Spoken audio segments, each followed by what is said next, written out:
कि नीतीश कुमार के रहते हुए, एनडीए के रहते हुए कहीं भी कोई गड़बड़ी नहीं हो सकती है। लोगों ने आशंका जाहिर किया कि उनके घूमने से, उनके इस यात्रा से, गिरिराज सिंह जी के यात्रा से समाज में दो टुकड़े में लोग बंट जाएंगे, बहुत हंगामा हो जाएगा। तो कहीं कुछ नहीं हुआ। अमन शांति बिहार में कल भी था, आज भी है।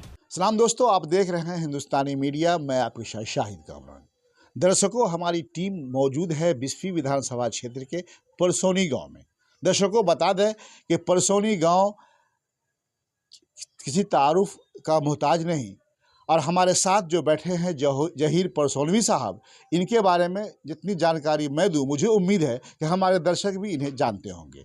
मैं बता दूं, जहीर परसोनवी की अगर बात की जाए तो जहीर परसोनवी जनता दल यूनाइटेड जो जदयू है, सबसे पुराने इनके इस पार्टी के लीडर रहे हैं। यहाँ तक जहाँ तक मुझे जानकारी है, यह एक बार विधानसभा का चुनाव भी लड़ चुके हैं। आप देख सकते हैं, इनकी उम्र का भी अंदाज़ा लगा सकते हैं। तकरीबन 65 से 70 साल इनकी उम्र होगी। आज भी पार्टी के लिए ये हमेशा पार्टी की तरक्की के लिए लगे रहते हैं।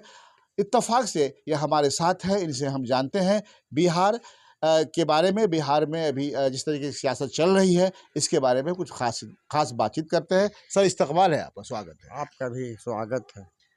सबसे पहले तो आप ये बताएं कि आप जेपी सेनानी भी रहे हैं आप जी और पेंशन तो मिलता होगा उसका आपको? जी। मिलता। बिहार की बात करें तो बिहार में एनडीए गठबंधन की सरकार है। जदयू की बात करें तो नीतीश कुमार मुखिया यहाँ के हैं। आप बहुत पुराने लीडर रहे हैं यहाँ। आपसे बात करने का मकसद ये है कि बिहार के जो हालात हैं, जिस तरीके से नीतीश कुमार सेकुलरिज्म के लिए जाने जाते हैं और विकास पुरुष माने जाते हैं, लेकिन पिछले कुछ दिनों से जो चर्चा हुई, मंत्री गिरिराज सिंह जिस तरीके से बिहार में घूम करके वह जो है एक ख़ास समुदाय का प्रचार करने लगे, क्या लगता है आपको नीतीश कुमार आपका एनडीए में शामिल होने के बाद वो कमज़ोर हो गए हैं? नीतीश कुमार न कल कमज़ोर थे, न आज कमज़ोर हैं, न कल कमज़ोर रहेंगे। वो जन नेता हैं और बिहार के जन जन के नेता हैं, और उनको अपनी पार्टी के लिए, बिहार के विकास के लिए कहीं भी कोई कमी कभी महसूस नहीं होती है। रही बात गिरिराज सिंह का सवाल आपने उठाया है, जी जी। गिरिराज सिंह दूसरी पार्टी के नेता हैं और गिरिराज सिंह पार्टी के प्रोग्राम में नहीं घूम रहे हैं। जहाँ तक मैंने सुना है, वो अपना उनका व्यक्तिगत प्रोग्राम है। तो इससे भी आप आगे सोचिए कि नीतीश कुमार के रहते हुए, एनडीए के रहते हुए कहीं भी कोई गड़बड़ी नहीं हो सकती है। लोगों ने आशंका जाहिर किया कि उनके घूमने से, उनके इस यात्रा से, गिरिराज सिंह जी के यात्रा से समाज में दो टुकड़े में लोग बंट जाएंगे, बहुत हंगामा हो जाएगा। तो कहीं कुछ नहीं हुआ। अमन शांति बिहार में कल भी था, आज भी है। आप भी इस बात को मानते होंगे, दो लोग भी इस बात को समझ रहे हैं। इसलिए उनके घूमने न घूमने से बिहार के अमन, चैन और शांति पर, भाईचारा पर कोई फर्क नहीं पड़ा कि है। लोगों का कहना है कि नीतीश कुमार की बात करें तो वो इसलिए नहीं बोलते हैं, वो एनडीए की वजह से मुख्यमंत्री है, इसलिए नहीं बोल पाते हैं गिरिराज पर या किसी भी ऐसे बीजेपी के नेताओं पर जो देश को तोड़ने की बात, बिहार को तोड़ने की बात करते हैं, हिंदू मुस्लिम के बीच दरार पैदा करने की बात करते हैं। क्या ये सच है? देखिए, जहाँ तक इसका सवाल है कि नीतीश कुमार नहीं बोलते हैं, ये बात सही है कि नीतीश कुमार कम बोलते हैं, विकास ज़्यादा करते हैं। नीतीश कुमार एक्शन में ज़्यादा आते हैं। वो कुछ लोग हैं जो बोलने ही वाले नेता हैं। नीतीश कुमार बोलने वाले नहीं, अमल करने वाले नेता हैं। भाईचारा को कायम रखने वाले नेता हैं। हिंदू मुस्लिम एकता को बनाए रखने वाले नेता हैं। तो सच्चाई है। एक सवाल करेंगे, काफ़ी उभरता हुआ सवाल इन दिनों है, वो है वक्फ तरमीमी बिल का। बिल्कुल। और इसमें जैसा कि लोगों का कहना है, और ये आप भी जानते हैं, पूरी दुनिया जान रही है, अगर हिंदुस्तान की बात करें अगर, तो जिस तरीके से नीतीश और दो लोगों के बदौलत दो पार्टी के अलग अलग नेताओं की बदौलत गवर्नमेंट टिकी हुई है केंद्र की। बावजूद इसके इसे थोपने की कोशिश की जा रही है। क्या नीतीश कुमार वक्फ तरमीमी बिल का साथ देंगे या उसकी मुखालफत करेंगे? देखिए, ये तो वक्त बताएगा। नीतीश कुमार की सेकुलर छवि है, आपने पहले ही कहा। नीतीश कुमार इंसाफ पसंद लोग हैं और बिहार के विकास के लिए और तरक्की के लिए और अमन चैन के लिए और शांति के लिए मशहूर है। तो जब इसकी ज़रूरत पड़ेगी तो नीतीश कुमार का एक्शन ऐसा होगा कि सारी दुनिया देखेगी। तो चंद्रबाबू नायडू का और नीतीश कुमार का एक्शन किस तरह का होना चाहिए? नीतीश कुमार का और नायडू का जो एक्शन हो वो जवाब उसी वक्त मिल जाएगा जब इस तरह का कोई केंद्र की तरफ से कोई कोई दबाव होगा। कदम उठाया जाएगा तो उसी वक्त वो खुल करके सामने आएंगे। एक सवाल और मेरे जहन में आ रहा है, आप ये बताएं मुझे कि इन दिनों प्रशांत किशोर ने ये कह सकते हैं कि पुराने सभी सियासी पार्टियों को पानी पिला रखा है, चाहे वो इंडिया गठबंधन की बात करें या एनडीए गठबंधन की बात करें। आपका क्या मानना है इसमें? देखिए, प्रशांत किशोर दूसरी चीज़ हैं।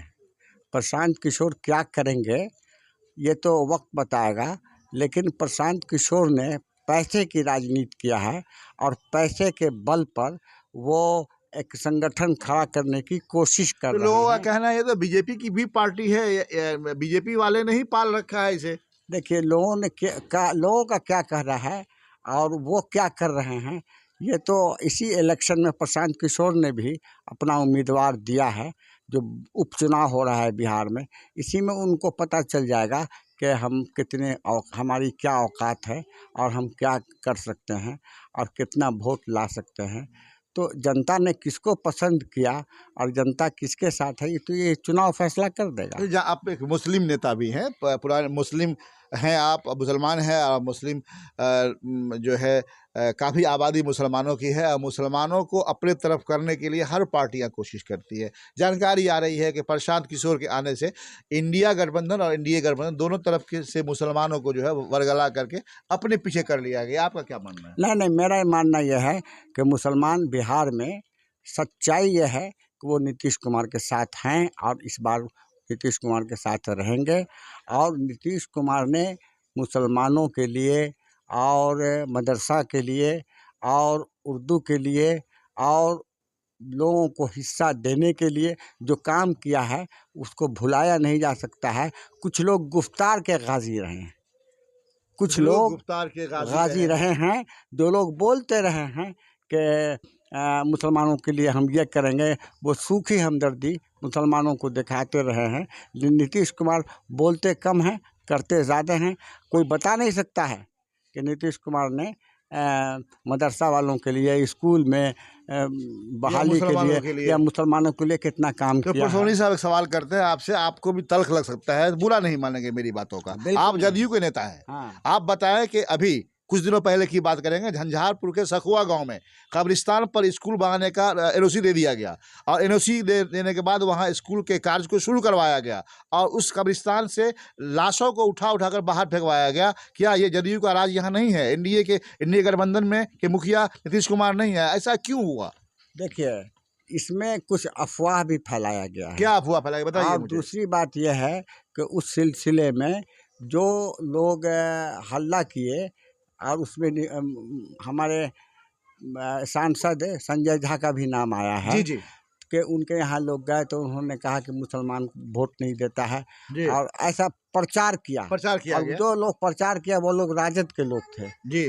तो उन लोगों ने ये नहीं बताया कि जब वो गए और उन्होंने संजय झा से बात किया तो संजय झा ने क्या कहा, वो कहाँ बात। थोड़ी देर के लिए मैं आपकी बात को मान लेता हूँ, थोड़ी देर के लिए मैं मान लेता हूँ। मैं एज ए सहाफ़ी, एज ए जर्नलिस्ट, मैं कई बार वहाँ गया। पुलिस की टीम मोहतवली से पहुंची हुई थी, सैकड़ों पुलिस की टीम वहाँ, पुलिस के जवान वहाँ खड़े थे और कब्रिस्तान से ज़बरदस्ती औरतों को मार मार कर निकाला गया। औरत जो है चाह रही थी, जो औरतें थी वो खड़ी थी कि अब मैं कब्रिस्तान के साथ बेहरमती नहीं होने दूंगी। वहाँ सैकड़ों औरतें खड़ी थी, पुलिस के जवान खड़े थे, डंडा मार कर उसे भगाया गया और काम शुरू कराई गई। जानकारी के मुताबिक यहीं की जो एक मिनिस्टर है या वो विधायक हैं जो अभी जो है ट्रांसपोर्ट की मिनिस्टर भी हैं, उन्होंने एनओसी उन्होंने पास करवाया। एनओसी पास करने के लिए तो सीओ और एसडीएम होते हैं, सीओ देता है एनओसी। तो एनओसी जो है सीओ ने कैसे दे दिया वहाँ? देखिए, जहाँ तक ये सब सवाल आपने बताया है, हाँ। तो इसके लिए वहाँ के बारे में अफवाह ज़्यादा है।